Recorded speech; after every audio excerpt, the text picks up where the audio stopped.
Panginoong Diyos, pinupuri at pinasasalamatan ka namin sa iyong walang hanggang pagmamahal na siyang nagbubuklod sa amin bilang mag-anak. Maghari ka nawa sa aming puso at punuin mo ng pag-ibig at katapatan, kapayapaan at kasaganahan ang aming tahanan. Patuloy mo po sanang basbasan ng aming pamilya. Patatagin mo po kami sa pananalig sa iyo, lalo na sa panahon ng kahinaan at pagsubok. Bingapin mo po sana ang mga pamilya na ngayon ay nagdaranas ng matinding kahirapan at pagdurusa, nawawalan ng pag-asa at nagkakahiwalay dahil sa hindi pagkakaunawaan.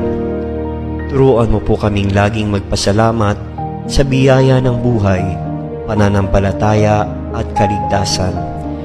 Akayin mo po kami sa kabanalang handog mo upang maging mabuting halimbawa kami sa isa't